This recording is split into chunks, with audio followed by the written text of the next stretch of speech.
আমার যুবক ভাইয়েরা আমাকে দুইটা প্রশ্ন করেছেন।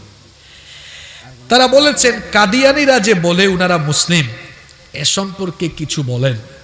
কাদিয়ানীরা কি কারণে কাফির এটা আপনাদেরকে জানতে হবে।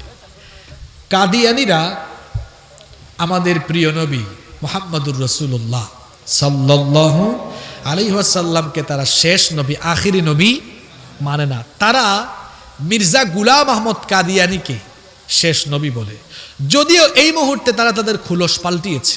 দেখবেন তাদের বিভিন্ন ইউটিউব চ্যানেলে তাদের লোকজন বলে, না আমরা তো শেষ নবী বলি না, আমরা বলি তিনি মসিহ, তিনি মাহদি। কখনো বলে মসিহ, কখনো বলে মাহদি।